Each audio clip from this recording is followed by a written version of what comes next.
श्री सरस्वत्यै नमः। श्रीमते रामानुजाय नमः। श्रीमते रामानुजाय नमः। श्री गौरी गोपालाभ्यां नमः। नारायणं नमस्कृत्य नरं चैव नरोत्तमं देवीं सरस्वतीं व्यासं ततो जयमुदीरयेत्। लक्ष्मीनाथसमारम्भां नाथयामुनमध्यमाम् अस्मदाचार्यपर्यन्तां वन्दे गुरुपरम्पराम्। जय जय श्री राधारमण, जय जय नवल किशोर, जय गोपी चित्तचोर प्रभु, जय जय माखन चोर। जय जय माखन चोर, जय जय माखन चोर। राधा मेरी मात है, पिता मेरे घनश्याम, इन दोनों के चरणों में मेरा कोटि कोटि प्रणाम। मेरा कोटि कोटि प्रणाम, मेरा कोटि कोटि प्रणाम। आए हो तो प्रेम से लो हरि का नाम, सब भक्तों को अनिरुद्ध की जय जय राधे श्याम। जय जय राधे श्याम, जय जय राधे श्याम, जय जय सीताराम।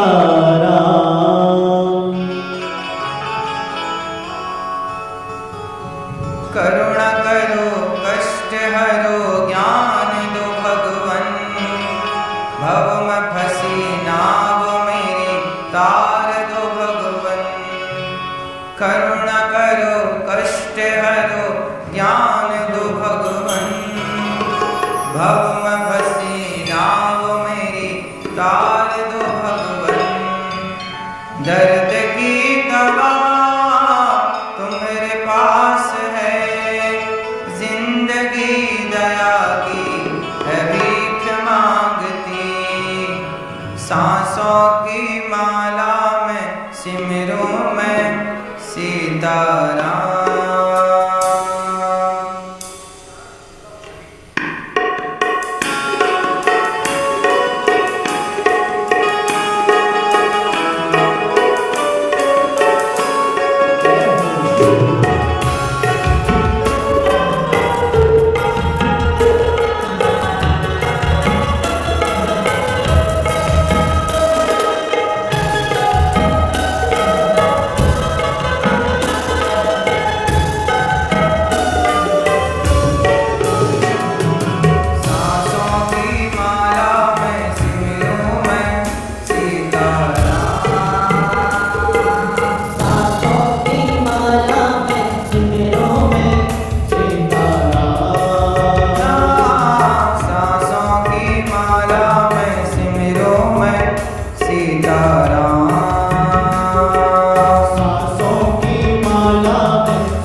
यही सोचूं भगवन, जिंदगी जब तेरे नाम कर दी अर्पण।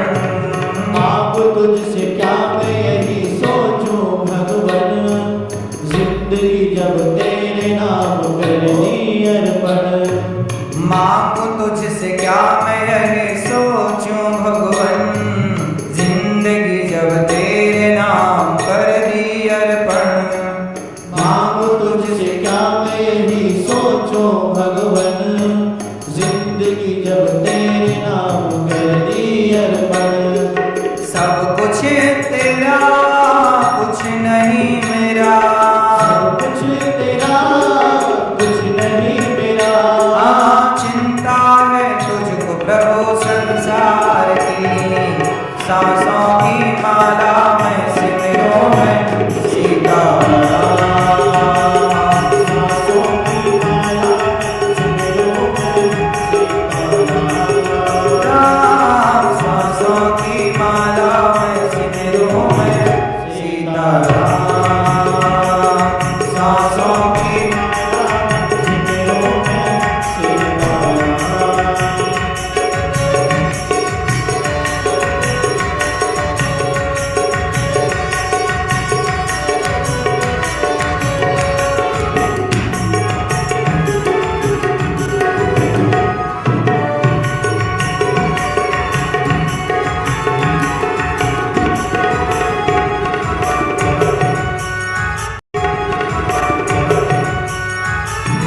श्री राम जय राम जय जय राम, श्री राम जय राम जय जय राम।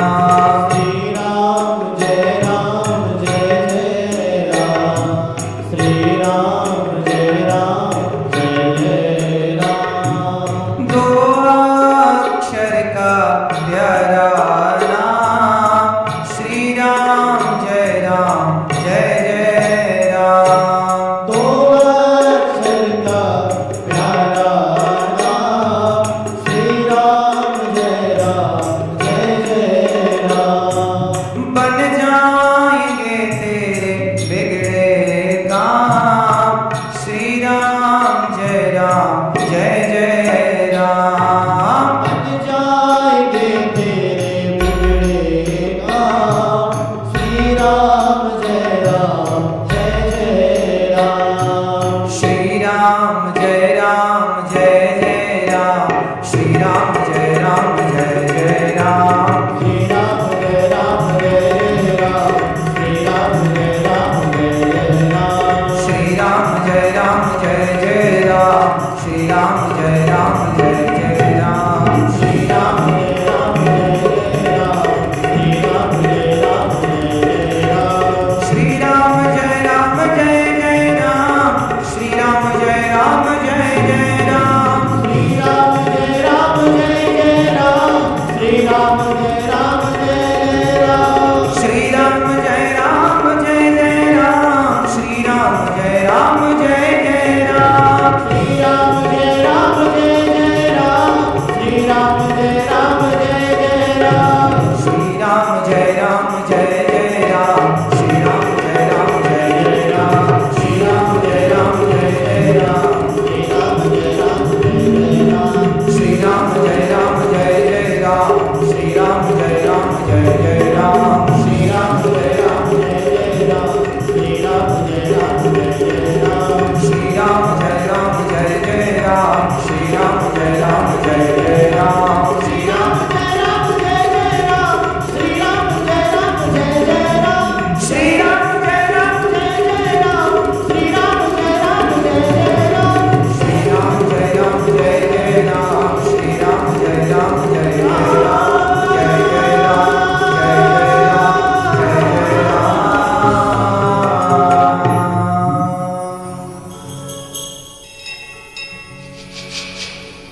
जिसने तेरा नाम लिया उसके जागे भाग, सोते हुए जीवन से अब तो प्राण जाग।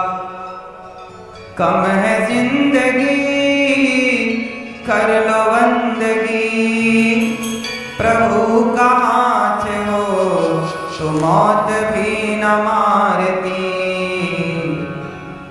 सांसों की माला में सिमरूं मैं सीताराम।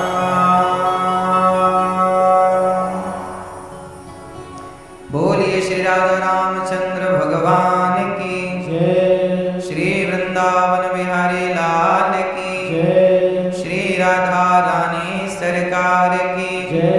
यमुना मैया की जय। श्रीमद् भागवत महापुराण की जय। श्री गौरी गोपाल भगवान की जय। आप सभी भक्तों की जय। आप सबके माता पिता की जय। जय जय श्री राधे, जय जय श्री राधे, जय जय श्री राधे श्याम।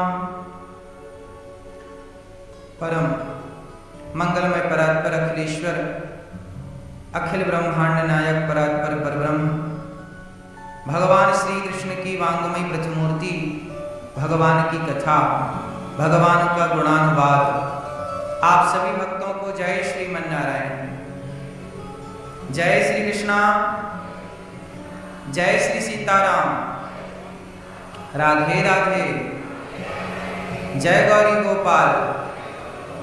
कैसे हैं आप लोग? भगवान सदा आपको आनंदमय ही रखें, खुश रखें, सदा प्रसन्न रहें, यही भगवान से प्रार्थना।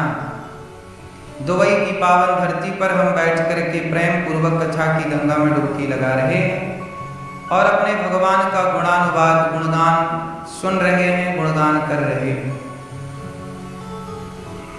चंद्राकर परिवार की ओर से, हमारी मैया भैया की ओर से बड़ा सुंदर यह आयोजन किया गया।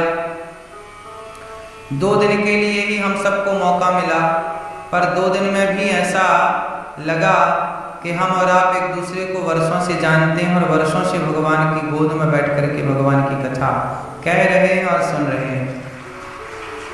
सत्संग हम ज्यादा नहीं तो थोड़ी ही सही, 1 घड़ी आधे की बुनियाद, तुलसी चर्चा राम की हरहि कोटि अपराध। भगवान की कथा ज्यादा नहीं थोड़ी ही सही, पर रोज करें, जहां हैं आप वहीं से रोज भगवान की कथाएं सुनें।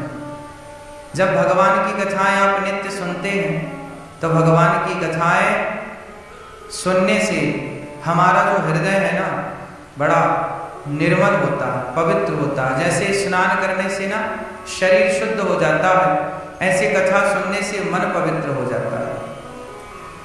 मन को शुद्ध करना है, मन को साफ करना है तो कथाएं सुनना चाहिए।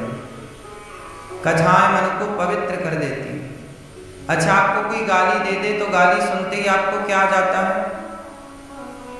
बोलो।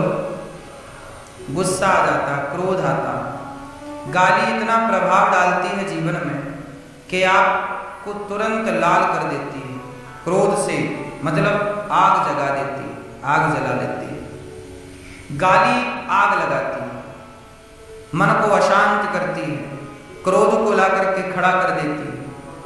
जब गाली क्रोध को लाकर खड़ा कर सकती है, जब गाली में इतनी ताकत है कि वो क्रोध को ला सकती है, तो कथा में इतनी ताकत है कि वो कृष्ण को ला करके खड़ा कर सकती है। गाली हम आज सुनेंगे तो क्रोध हमें आज ही आएगा कि कल आएगा? तुरंत आएगा। गाली का प्रभाव है कि तुरंत क्रोध लाकर खड़ा करता, गाली क्रोध को लाकर खड़ा कर देती है। ऐसी भगवान की कथा में ये शक्ति है कि जब आप कथा सुनते हैं तो हृदय में भगवान कल नहीं, शुश्रूषुभिस्त क्षणात्, उसी क्षण भगवान हृदय में प्रकट हो जाते हैं। जब आप कथा सुनते हैं भगवान हृदय में प्रकट हो जाते हैं। कथा सुनने वाले का हृदय और कथा ना सुनने वाले का हृदय, दोनों के मन में, दोनों के विचारों में बड़ा जमीन आसमान का अंतर होता है। कथा सुनने वाला व्यक्ति शांत होगा, प्रसन्न होगा, प्रफुल्लित होगा और तनाव से मुक्त होगा। आज जीवन में, आज लोगों के पास बहुत पैसा होने पर भी शांति नहीं है, मन उदास है, मन परेशान है, तनाव है, चिंताएं हैं, डिप्रेशन में व्यक्ति जा रहा है। पूरी दुनिया की सबसे बड़ी बीमारी जानते हैं क्या है? डिप्रेशन, तनाव, चिंता पूरी दुनिया की बीमारी है। ये तनाव, ये चिंता भारत में थोड़ा सा कम है। अन्य देशों की तुलना करें तो ये डिप्रेशन की बीमारी भारत में थोड़ी सी है। दुनिया में यदि 80% है तो भारत में 60% होगी। जानते हैं तनाव क्यों होता है? आजकल व्यक्ति डिप्रेशन की टैबलेट खा रहा है, दवाइयां खा रहा है, जबकि ये कोई बीमारी थोड़ी है। अब चिंता कोई बीमारी है, उसकी कोई दवाई थोड़ी हो सकती है। चिंता तो चिंता है। अब इसकी दवाई क्या है? तो सुनो इसकी दवाई क्या है। चिंताएं तब तक होती हैं जब तक व्यक्ति ये मानता है कि हम कर रहे हैं। आपकी बेटी का विवाह नहीं हुआ तो आपको लगेगा कि बेटी का विवाह कब होगा, अभी तक लड़का नहीं मिला, अभी तक उसके लिए कोई विवाह की सूचना नहीं आई। चिंताएं हैं बेटी के विवाह की। घर नहीं बना, चिंताएं हैं घर कब बनेगा। इनकम सोर्स नहीं है, किस तरह से हम अपने रोजगार को बढ़ाएं, अपने काम धंधे को बढ़ाएं, किस तरह पैसे आए, नहीं आ रहे हैं तो चिंताएं हैं। चिंताएं चिंताएं चिंताएं, वही चिंताएं हमें गुमसुम कर देती हैं, वही डिप्रेशन का रूप ले लेती हैं चिंताएं, और वही फिर व्यक्ति को पागल सा बना देती हैं। खड़ा है तो खड़ा ही है, बैठ। डिप्रेशन वाले का रोग क्या है? यही है कि वो खड़ा है तो खड़ा ही, बैठा है तो बैठे ही, सो रहा है तो सो ही रहा है ना। यही तो लक्षण है डिप्रेशन के। कुछ कह रहा है तो कह ही जा रहा है। जैसे गांजा पीने वाला गांजे के नशे में रहता है, ऐसी डिप्रेशन एक नशा। तनाव, इसका समाधान क्या है? क्यों जा रहे हैं लोग टेंशन में, चिंताओं में? क्यों? क्योंकि वो ये मान रहे हैं कि मैं करता हूं। काश हम ये मान के चलते कि हम नहीं कर रहे हैं, भगवान कर रहे हैं, तो चिंताएं ना होती। पहले के लोग सत्संग करते थे। जो कथाएं सुनता रहेगा, सत्संग करता रहेगा, वो कभी डिप्रेशन में नहीं जाएगा। पहले के लोग थोड़ा समय निकालते, एक घड़ी आधे की बुनियाद, तुलसी चर्चा राम की हरहि कोटि अपराध। पहले के लोग हंसते थे। गांव में देखो लोग बैठ के इतने गपशप उड़ाते हैं, एक दूसरे से मजाक करते और हंसते हैं। पति पत्नी एक दूसरे से मजाक करते हैं, हंसते हैं। पहले के लोग साथ में बैठ के खाते थे। बाप बैठा है, बेटा बैठा है, सब लोग बैठ के खाते थे, माँ परोसा करती थी। अब आजकल के लोग साथ में बैठने का टाइम ही नहीं, सब अपने अपने मोबाइल में व्यस्त हैं, ना हंसते हैं। आप लोग आखिरी बार कब ऐसा हंसे थे कि पेट में दर्द होने लग जाए हंसते हंसते? याद है कुछ? बोलो। कल ही हंसे थे कथा में। पहले लोग ऐसे हंसते थे कि हंसते हंसते पेट में दर्द हो जाए, आंखों में आंसू आ जाए। ऐसा आप लोग अब हंसना भूल गए। क्यों जी? बात सही है। पहले कुछ भी नहीं था, कोई सुविधाएं नहीं थी, लेकिन व्यक्ति बहुत खुश था पहले। और जो पहले खुश था तो डिप्रेशन नहीं था। भाई जहां खुशी होगी वहां डिप्रेशन क्या करेगा? तनाव क्या करेगा? चिंताएं क्या करेगी? जहां प्रसन्नता नहीं वहां तनाव धीरे धीरे जगह बना लेता। इसलिए मेरी प्रार्थना है कि आज की इस भरी दुनिया में, जानते हैं ये दुनिया की चमक आपको किस ओर ले जा रही है? ये दुनिया की चमक में ना उलझना। ये दुनिया जैसी दिख रही है वैसी है नहीं। इसलिए संसार को सागर कहते हैं। संसार की उपमा किससे दी गई? बोलो। और आप तो सागर के किनारे रहते हैं, समुद्र है। बताओ समुद्र दिखने में अच्छा है कि नहीं? बोलो। समुद्र दिखने में कैसा है? बहुत सुंदर है। ऐसा मन करता है बस समुद्र को देखते ही रहें। लेकिन समुद्र को जरा उसको चख करके देखो, उसके जल को कैसा है। यहां का भी खारा है कि मीठा है। इसलिए संसार को सागर कहते, संसार सागर। क्यों कहते हैं? क्योंकि संसार दिखने में, समुद्र दिखने में अच्छा है, चखने में अच्छा नहीं। उसी तरह संसार दिखने में अच्छा है, ये अच्छा है नहीं। ये संसार की चमक तुम्हें अपनी ओर खींचती है और आपके देखते देखते आप ये संसार, ये 21वीं सदी आपको बहुत सुविधाएं तो दे सकती है, लेकिन ये 21वीं सदी आपसे आपके बच्चों को छीन लेती है। 21वीं सदी ने आपको लग्जरी गाड़ियां दी, लग्जरी घर दिया, लग्जरी सुख सुविधाएं मिल गई, लेकिन इस आधुनिकता ने आपसे आपके बच्चों को छीन लिया। छीन लिया मीन्स आजकल का बच्चा कहां अपने बाप के साथ बैठ के खाने का टाइम निकालता है, कहां बाप के साथ, पिता के साथ बैठ के हंसता है, मुस्कुराता है। पहले का बाप बेटा दोस्त की तरह रहा करते थे, हाँ या ना? बाप बेटा दोस्त की तरह रहा करते थे, हाँ या ना? जब परिवार ही नहीं होगा तो सुविधाएं किसके लिए होंगी? क्यों जी? जब खुशी ही नहीं है, कहते ना पैसों से महंगी महंगी गाड़ियां आ सकती हैं। भाई साउंड वाले भैया क्या करती है, पहले जैसे रहने दो। कहां गए साउंड वाले? राधे, साउंड वाले भैया गूंज रही है, जैसे पहले थी वैसे करो उसको। यहां की भाषा में समझा दो उनको।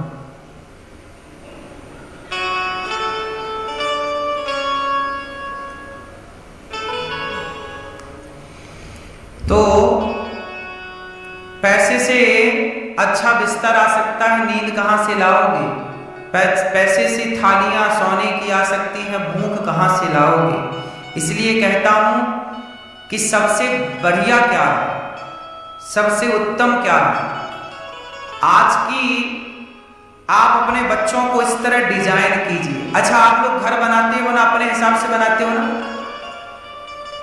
हाँ या ना? अपने हिसाब से घर बनाते हो कि यहाँ बेडरूम हो, यहाँ ये हो, यहाँ ये हो, सब डेकोरेट भी अपने हिसाब से करते हो। जब आप लोग सब चीज अपने हिसाब से बनाते हो तो अपने परिवार को भी अपने हिसाब से डिजाइन क्यों नहीं करते? परिवार को, घर को अपने हिसाब से डिजाइन किया, लेकिन घर थोड़ी सुख देता है, वो हमारे जीवन के सुख का 10% हो सकता है, लेकिन परिवार खुश है, परिवार प्रसन्न है, आपका बेटा आज्ञाकारी है, आपकी पत्नी आज्ञाकारी है। एक अच्छे परिवार को डिजाइन करना सीखिए। एक परिवार का किस तरह से चयन किया जाए। देखो, हम कुम्हार के हाथ में माटी है, कुम्हार के हाथ में क्या है? वो माटी से चिलम बनाए चाहे घड़ा बनाए, उसकी मर्जी है। वो दोनों बनाने के लिए स्वतंत्र, चाहे तो घड़ा बनाए और चाहे तो चिलम। समझते हैं? क्यों भैया, समझती हो? लेती हो क्या? नहीं नहीं समझती हो, हमें लगा कभी कभी नहीं। ठीक, एक कुम्हार के हाथ में माटी है, चाहे तो चिलम बनाए चाहे तो घड़ा बनाए। उसी तरह परिवार माटी की तरह होता है। उस परिवार को आप जिस वे पे ढाल देंगे, जिस रास्ते पर चला देंगे, वो उसी रास्ते पर चल पड़ेगा। बच्चे छोटे छोटे बच्चे कच्ची माटी, इन बच्चों को बचपन से ही आप खुश रहना सिखाइए। क्या सिखाइए? और बड़ों का सम्मान करना सिखाइए। यदि आपके बच्चे बड़ों का सम्मान करना सीख गए तो बुढ़ापे में कभी आपको वृद्धाश्रम की तरफ न जाना पड़ेगा। आपका सम्मान करना सीख जाएंगे तो बड़े बच्चे बड़े होकर के आपको सम्मान से पानी देंगे और सम्मान से आपको रोटी देंगे। और थोड़ा देर बैठ करके हंसना, मुस्कुराना, प्रसन्न रहना सिखाओ। आजकल आप लोग बच्चों को सिखा देते हैं, बेटा ये रही डिग्री, पढ़ो लिखो, कोचिंग करो, सब पढ़ लो, ये डिग्रियां पाओ और पैसे कमाओ। आपने पैसे कमाने की शिक्षा तो दे दी, लेकिन आपने प्रसन्न रहने की शिक्षा कब दी? क्यों, कुछ रह गया ना आप लोगों से? बच्चों को समझाने में, सिखाने में, परवरिश में कुछ कमी रह गई। हमने डिग्रियां खूब दे दी, पढ़ा लिखा उनके हिसाब से दिया, लो बेटा पढ़ो, एंजॉय करो, जिंदगी को एंजॉय करना भी सिखाया, लेकिन हर हाल में क्या प्रसन्न रहना सिखाया? अब बताइए 12वीं का जब रिजल्ट आता है, हमारे भारत की बात कर रहा हूं मैं, दुबई की नहीं, हमारे यहाँ जब 10वीं क्लास का रिजल्ट आता है तो सीजन पे बहुत सारे बच्चों के बारे में हम सुनते हैं अखबार में कि बच्चे के कम नंबर आने से उसने फांसी लगा ली, आत्महत्या कर ली। क्यों जी, सुना कि नहीं आपने?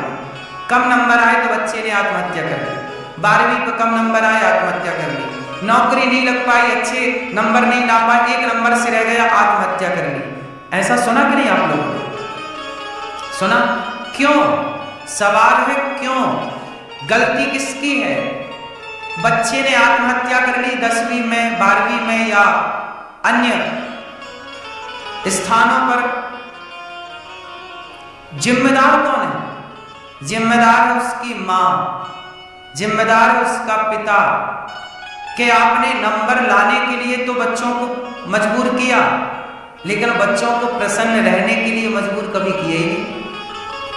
आपने बच्चों के खोपड़ी पर चढ़ करके, छाती पर चढ़ करके इतने नंबर लाना है, ऐसे करना है, नंबर से कुछ ना होगा। किसे आप बताओ, झांसी की रानी के कितने नंबर थे? स्वामी विवेकानंद जी कितने नंबर लाए थे? यार जिंदगी इतनी भी उलझी नहीं है जितनी आप लोगों ने उलझा ली। काश आपने अपने बच्चों को प्रसन्न रहना सिखाया होता, खुश रहना सिखाया होता, तो खुश रहने वाला थोड़ी कभी आत्महत्या करता है, खुश रहने वाला थोड़ी कभी फांसी लगाता है।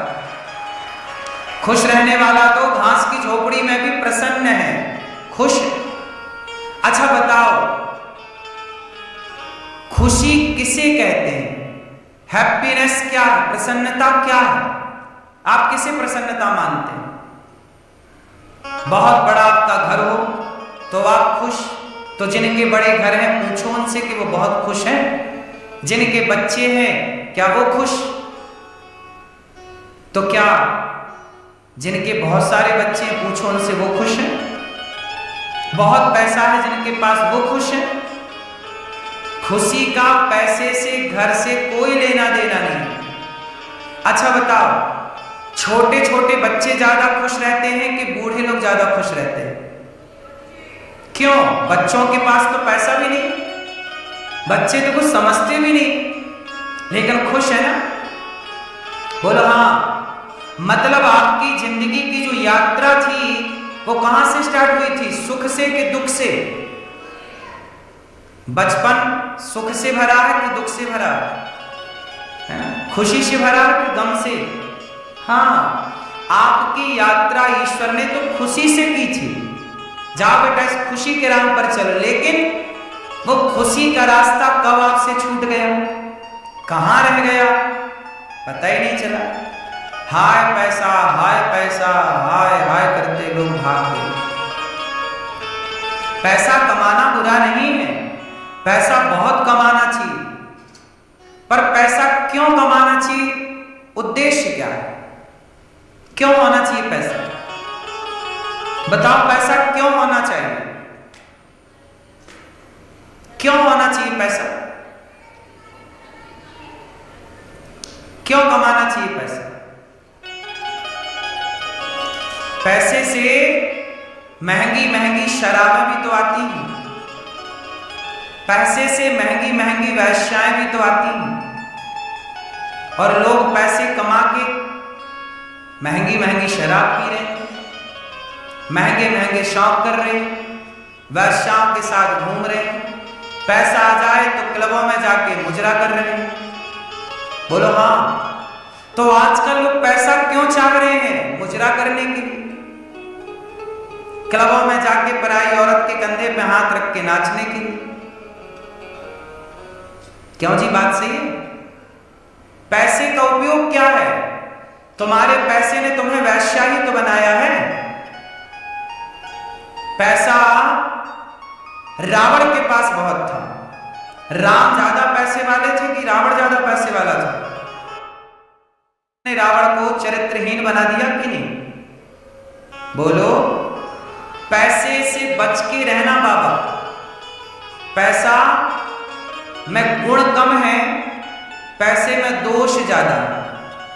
हम ये नहीं कहते कि पैसे ना कमाओ, खूब पैसा कमाओ, पर भगवान से ये प्रार्थना रोज करो दिन में 4 बार कि प्रभु इस धन को आपने दिया है, दोषों से बचाइएगा। क्योंकि ये पैसा सबसे पहले, चाहे स्त्री के पास पैसा आए, चाहे पुरुष के पास पैसा आए, तो पैसा सबसे पहले उसे वैश्यालय ले जाता।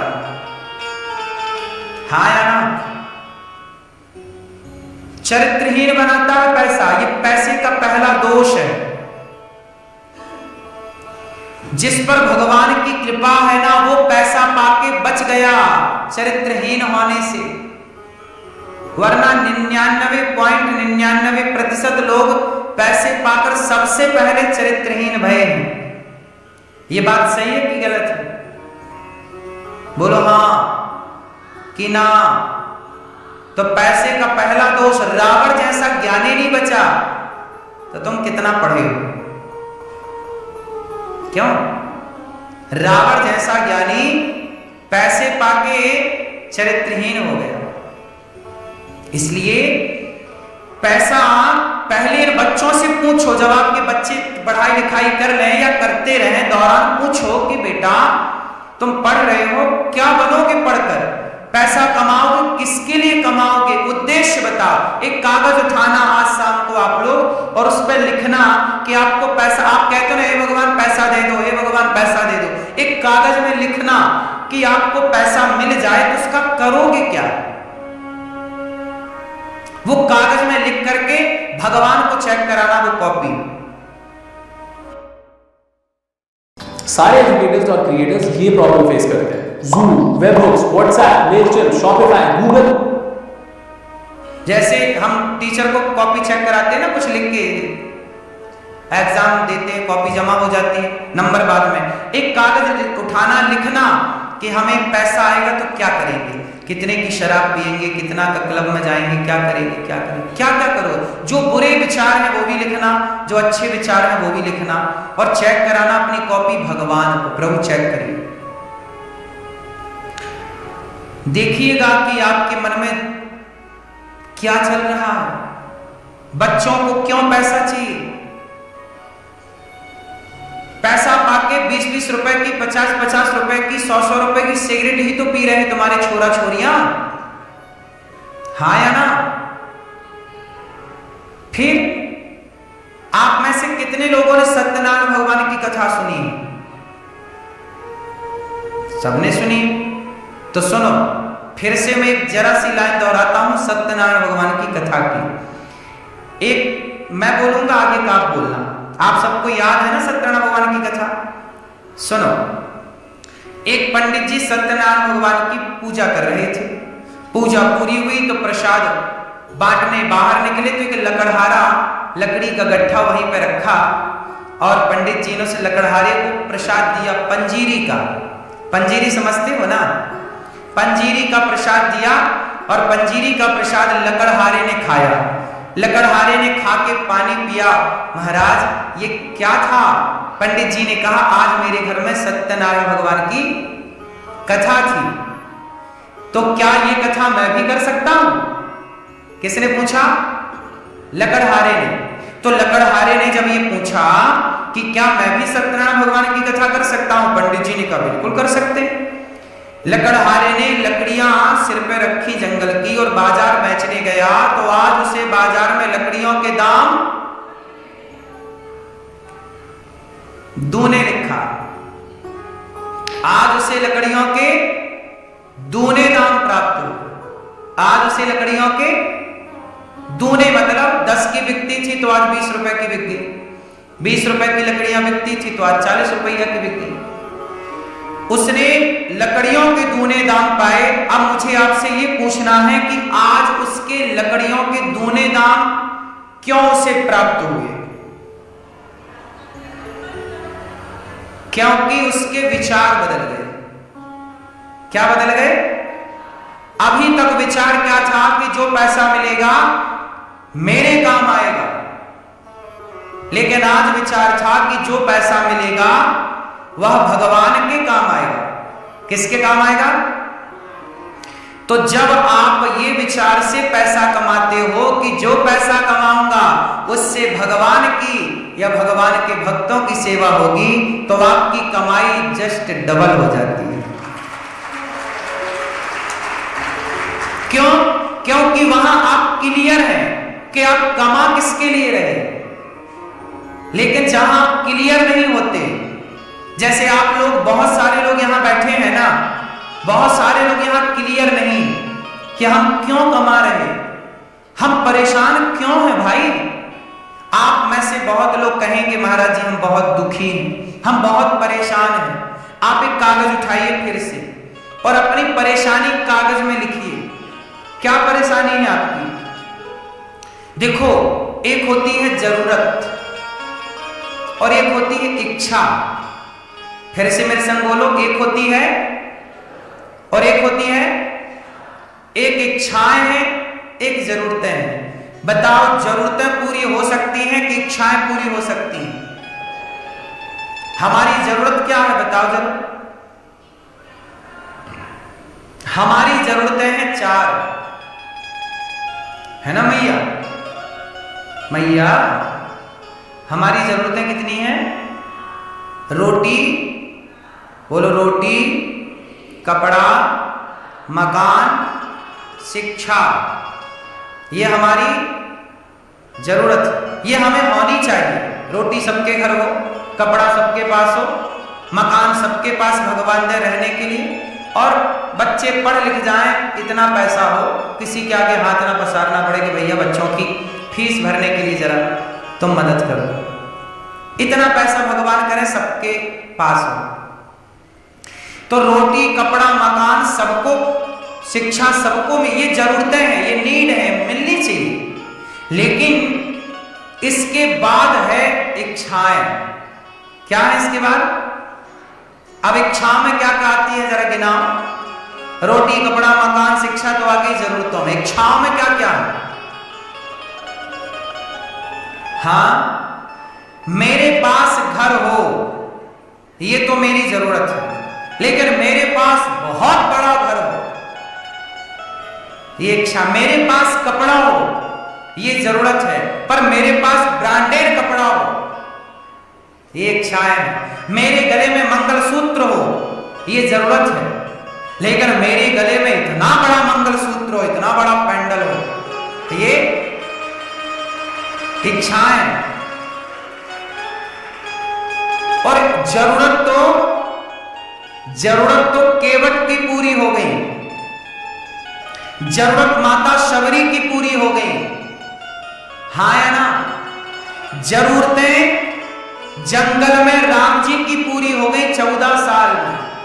जरूरतें जंगल में भी पूरी हो सकती हैं, लेकिन इच्छाएं, लंका में रहने वाले रावण की इच्छाएं पूरी ना हो पाई। वनवास में रहने वाले राम की जरूरतें पूरी हो गई, लेकिन लंका में रहने वाले रावण की इच्छाएं पूरी। इसलिए जीवन को जरूरत के हिसाब से जियो, इच्छाओं के हिसाब से नहीं। जरूरतें पूरी कर पाओगे, इच्छाएं तुम्हारे बाप दादे पूरी ना कर पाए, तुम ना पूरी कर पाओगे। इच्छाओं का कोई अंत नहीं। कोई अंत है? बोलो। इसलिए आप डिप्रेशन में क्यों चले गए? क्योंकि आपने इच्छाओं के हिसाब से जीना स्टार्ट कर दिया। काश आप जरूरतों के हिसाब से जीते होते। यदि आप पहले के लोग जीते थे ना जरूरतों के हिसाब से, इसलिए वो हैप्पी थे, खुश थे, डिप्रेशन नहीं था। आज जरूरतों के हिसाब से लोग जी रहे। इच्छाएं तो लगभग सबकी पूरी है आजकल। आजकल लोग कहते हैं हम पेट के लिए कमा रहे हैं। पेट के लिए नहीं कमा रहे हो, तिजोरियां भरने के लिए कमा रहे हो। पेट तो सबका भरा, कौन भूखा? इसलिए हम आपसे कहते हैं पैसा कमाओ, पहले ये देखो कि कमाने के पीछे वजह क्या है। अब जैसे ये दास अनिरुद्ध है, हम पैसे कमाते हैं, हमारा पैसा कमाने के पीछे पीछे की वजह जानते हैं आप सब लोग। हमारा पैसा कमाना जरूरी इसलिए होता है, आपके लिए भी पैसा कमाना जरूरी है क्योंकि आपकी पत्नी है, आपके बच्चे हैं, लेकिन जब उनके लिए भरपूर है तो आप खुश रहो ना, संतुष्ट रहो ना। हम कमाते हैं किसके लिए? आपकी एक माँ है, ये दास अनिरुद्ध की 290 वृद्ध माताएं गौरी गोपाल में रहती हैं। आप कमाते हो एक माँ के लिए, ये दास कमाता है 290 माताओं के लिए। आपको एक माँ की दवाई की फिक्र है, हमें 290 माताओं की दवाई की चिंता। चिंता नहीं, चिंता एक व्यवहारिक शब्द है यहां पर कि भाई हमें भी परिवार की चिंता है। तो हमारा परिवार 290 माताओं का, मेरा तो क्लियर है ना कि मुझे किसके लिए कमाना है। गोस्वामी जी लिख रहे हैं, परहित सरिस धर्म नहीं भाई। जटायु जी के पंख कट गए, किसने काटे थे? क्यों काटे थे? क्योंकि जटायु सीता मां को बचाने गए थे। जब रावण लेके गया ना तो रावण से भिड़ गए जटायु, हे रावण दुष्ट, खड़ा हो, तू मेरी बेटी को छू रहा है, मैं तुझे मारूंगा। जटायु ने पंख का प्रहार रावण की खोपड़ी पर किया, रावण बेहोश हो गया। रावण को होश आया, कृपा ने निकाला, जटायु के पंख काट दिया। जटायु ने कहा, किसी ने जटायु से कहा, जटायु क्या तुम्हें पता नहीं था कि रावण इतना बलवान है? पंगा लोगे तो पंख तो कट ही जाएंगे, मर जाओगे। अब तो देखो तुम मर जाओगे, पड़े हो ना जमीन पर। जटायु ने कहा, भैया मर जाऊंगा तो मुझे तसल्ली है,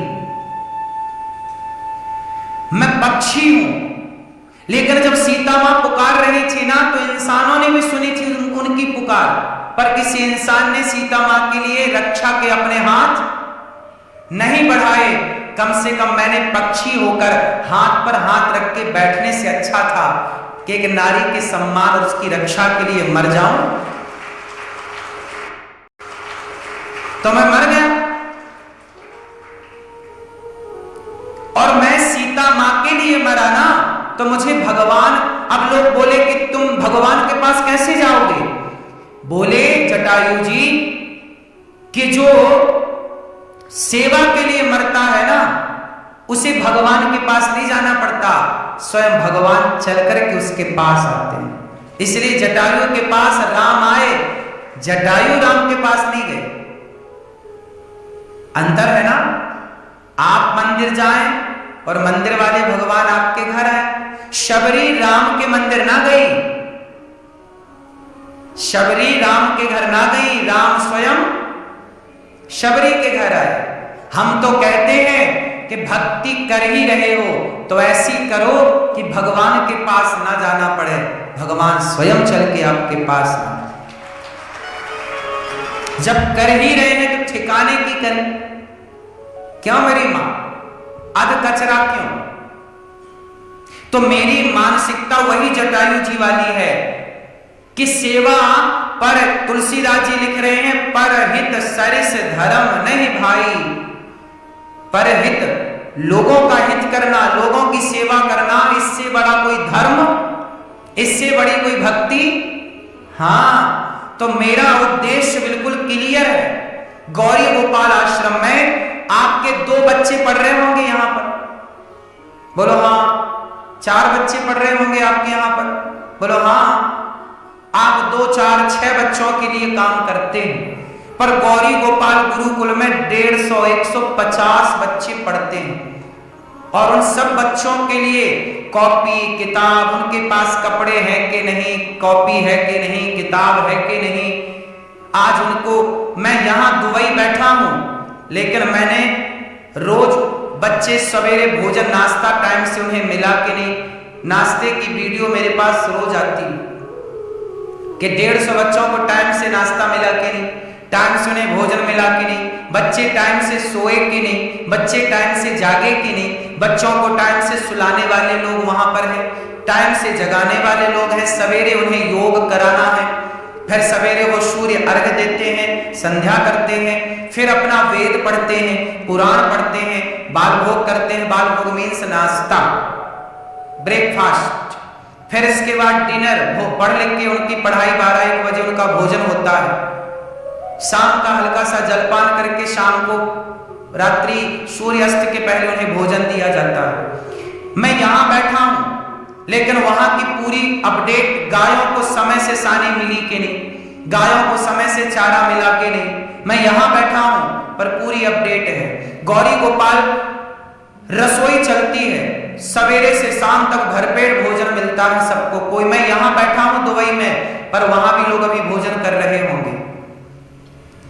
ये सारी जिम्मेदारियां जो भगवान ने दी है ना, मैं काम करूं तो मेरे काम से यदि इतने बच्चे पढ़ जाएं और इतने लोगों की, वृद्ध माओं की सेवा, इतनी गायों की सेवा, इतने लोगों की सेवा, फुटपाथ पर सोने वाला वृंदावन के अधिकांश संत सारे गौरी गोपाल में भोजन करते हैं। यदि एक व्यक्ति की मेहनत करने से, भगवान एक व्यक्ति से यदि ये काम आप सबके सहयोग से, आप सबके द्वारा ये करा रहे हैं, तो मेरा तो क्लियर है ना कि मुझे कमाना है तो किसके लिए कमाना है, करना है तो किसके लिए करना है। यही पाठ अपने बच्चों को आप क्यों नहीं पढ़ाते? मैं भी तो चाहूं तो शराब पी लूं, मैं भी तो चाहूं तो क्लबों में जाके नाचूं, नहीं नाच सकता क्या? नहीं जा सकता क्या? क्यों मेरी मां? बोलो। बहुत लोग भारत से दुबई आते हैं तो केवल कुछ लोग नाचने ही आते हैं कि चलो यहां नाची, मौज मस्ती करेंगे, सैर सपाटा करेंगे। क्यों मेरी मां?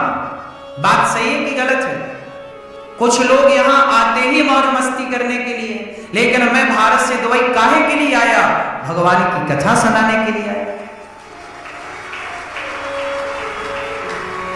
क्लियर है ना? उद्देश्य क्लियर है कि काम है, करना है। ये आपके जीवन में आपने गलती क्या कर दी? बच्चों को आपने ये नहीं सिखाया कि बेटा पैसे क्यों कमाना है, कमा के करोगे क्या। उनको एक विजन नहीं दिया, एक उद्देश्य नहीं दिया। बेटा इसलिए पैसा कमाओ कि तुम भी किसी दीन दुखी की सेवा करोगे। हर मां को मरने के पहले, आजकल माँ बाप बच्चों को प्रॉपर्टी ले ले, बैंक बैलेंस ले ले, ये ले ले, वो ले ले।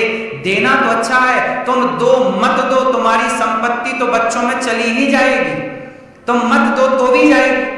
बच्चे, बाप की संपत्ति तो बच्चे की है ना, बोलो हाँ। माँ की संपत्ति तो बच्चे की, तुम मत दो तो भी जाना है।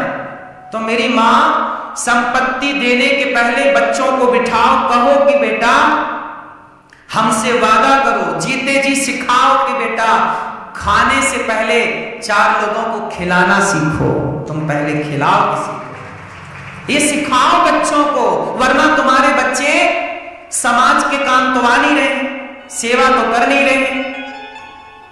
क्या करेंगे तुम्हें सब पता है, क्या कर रहे हैं ये भी पता है। कहीं गलत राह पर ना निकल जाए। जीवन पैसा का अर्थ ये नहीं कि पैसा तो राम के पास भी था, राम राजा बने ना तो अयोध्या की सत्ता में कोई कम संपत्ति थी। जितना वैभव इंद्र का था उससे ज्यादा वैभव अयोध्या का था। राम राजा बने, लेकिन राम राजा बने, रावण भी राजा था, राम भी राजा थे।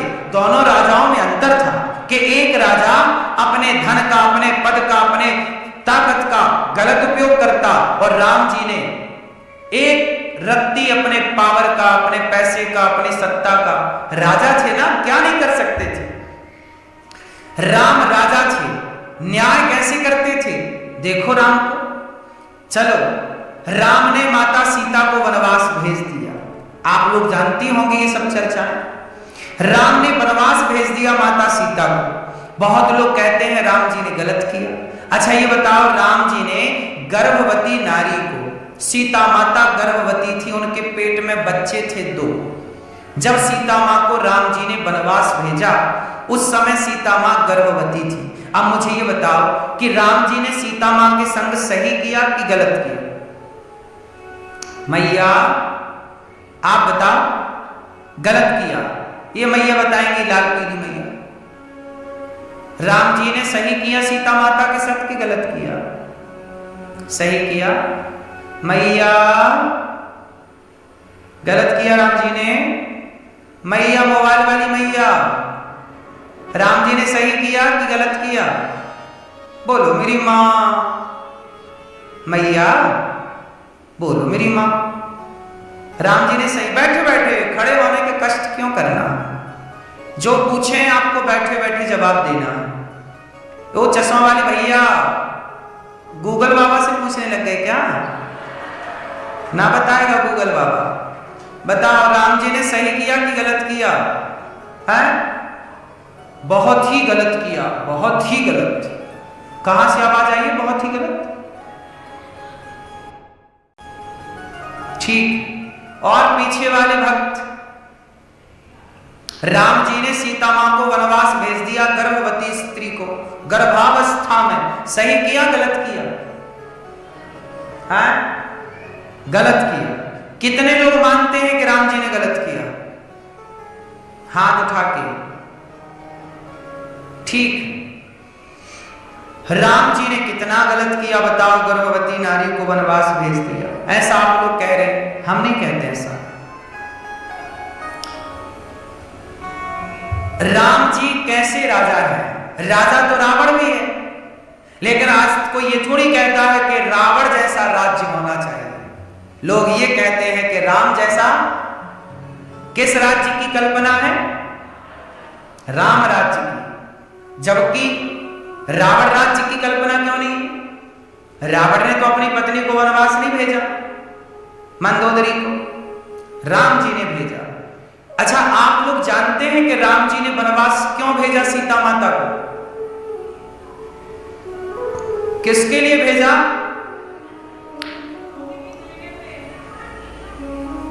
अच्छा ये बताओ, राम जी ने धोबी के कहने से सीता मां को वनवास भेज दिया या प्रजा के कहने से वनवास भेज दिया? इसकी पूरी हिस्ट्री आप जानते हैं कि नहीं? पूरी जड़ से लेकर के ऊपर तक का पूरा जानते हैं? तो आप पूरा जानते हैं। आप लोग कैसे जज हैं? पूरा जानते नहीं और निर्णय कर दिया कि राम गलत है। एक बार राम की पैरवी तो की होती, एक बार राम बन के तो देखा होता, एक बार राम की जगह अपने आप को खड़ा करके तो देखा होता, एक बार राम के दर्द को जानने की कोशिश तो की होती, एक बार राम की पीड़ा तो जानी होती, फिर राम पर आरोप लगाते तो अच्छा लगता। आओ, राम जी पर लगाया गया आरोप कितना सही है और कितना गलत है, आज इस पर जरा मंथन कर ले। टाइम है ना आप लोगों के पास? सुनो, ये बात उन दिनों की है। टोटल राम जी का राज्य कितने साल, राम जी का कार्यकाल कितने वर्ष का था? मैं ये बताओ, राम जी का टोटल कार्यकाल कितने वर्षों का था?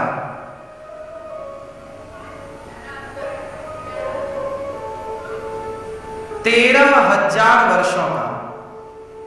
कितने हजार वर्षों का? राम जी का टोटल कार्यकाल था 13,000 वर्षों का, लेकिन जो ये घटना घटी ये 11,000 वर्ष के बाद घटी। सीता मां का वनवास कब हुआ था? राम जी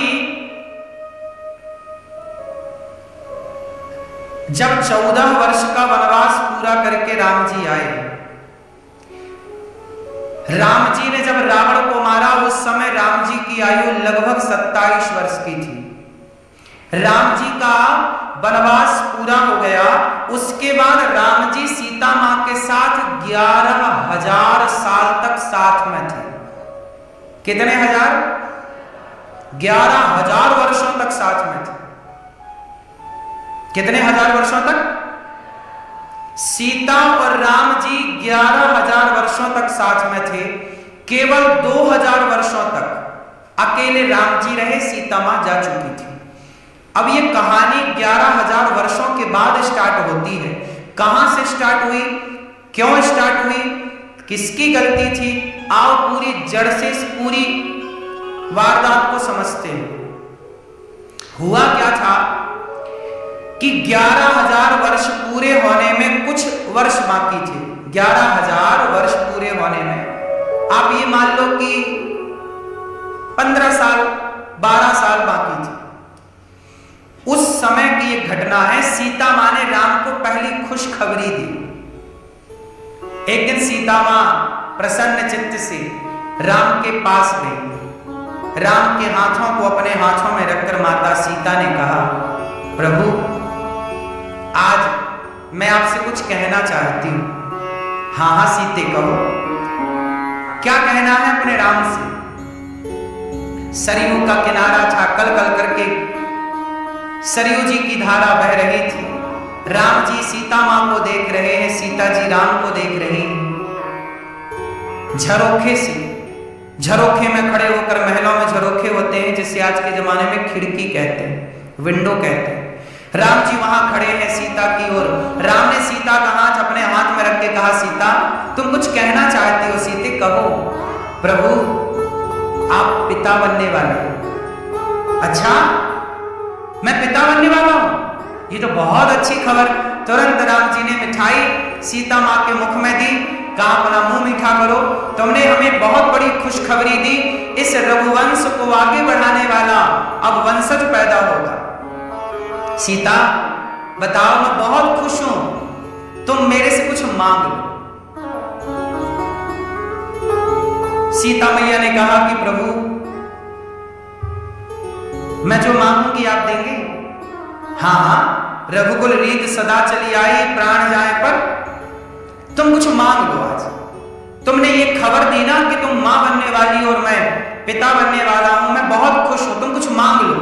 सीता मां ने कहा, प्रभु मेरी इच्छा है कि जो मेरे बच्चे हों वो इस अयोध्या में ना हो। क्यों? प्रभु ये राजाओं का राजभवन है, इस राजसी राजभवन में कहीं हमारे बच्चे कमजोर ना हो जाए, बिगड़ ना जाए, कहीं इस राज सत्ता के आदि होकर के कहीं वो गलत राह पर ना चले जाएं। क्योंकि जो जितना बड़ा होता है उसकी जिम्मेदारी उतनी ज्यादा बनती है कि आप अपने बच्चों को उतना बढ़िया तैयार करें। अरे सामान्य आदमी का बच्चा शराब पिए, चोरी करे, गलत काम करे तो चलता है, पर समाज में एक प्रतिष्ठित व्यक्ति का बच्चा गलत करता है तो पूरे समाज में उसकी थू थू हो जाती है। आपकी सबसे बड़ी संपत्ति बैंक बैलेंस नहीं है, आपकी सबसे बड़ी संपत्ति आपकी संतान है, आपके बच्चे। आपके बच्चे क्या करते हैं ये बहुत मायने रखता है, हाँ या ना? तो राम के बच्चे क्या करेंगे ये तो बहुत बड़ी बात बनेगी ना आगे चल के। तो सीता मां को डर था कहीं इस राजसी राजभवन में हमारे बच्चे बिगड़ ना जाए। तो सीता आप क्या चाहती हैं? मैं चाहती हूं कि अच्छा राम सीता मां को पता, अच्छा ये बताओ राम जी को पढ़ाया किसने था? बोलो। भगवान राम को वेदों की शिक्षा किसने दी? श्री वशिष्ठ जी ने। राम जी को अस्त्र शस्त्र की विद्या किसने पढ़ाई? विश्वामित्र जी ने। वशिष्ठ जी ने भी राम को अस्त्र शस्त्र चलाने सिखाए, पर जो दिव्यास्त्र थे वो दिव्यास्त्र राम जी को किसने दिए थे? विश्वामित्र जी ने। तो सीता मैया ये जानती थी कि सारी शिक्षाएं, सारे अस्त्र शस्त्र तो संतों के पास, इस अयोध्या में है क्या? इन बच्चों को पढ़ाएगा कौन? तो सीता मां बोली कि मुझे संतों के कुटिया पर अपने बच्चों को जन्म देना है ताकि संतों वाले संस्कार मेरे बच्चों में जन्म से आए। ये इच्छा किसकी थी? हाँ, ये वाल्मीकि रामायण में लिखा है। कहां लिखा है? कहां लिखा है? वाल्मीकि रामायण में। तो अब मुझे आप लोग ये बताओ कि जो महर्षि किन के आश्रम में माता सीता रही? महर्षि वाल्मीकि, वो वाल्मीकि जिन्हें वेदों का भी ज्ञान था और शस्त्रों का इतना बढ़िया ज्ञान था कि लवकुश को कम उम्र में इतना पढ़ा लिखा के मेधावी बना दिया कि लक्ष्मण जी पानी मांग गए। चैनल को सब्सक्राइब जरूर करें।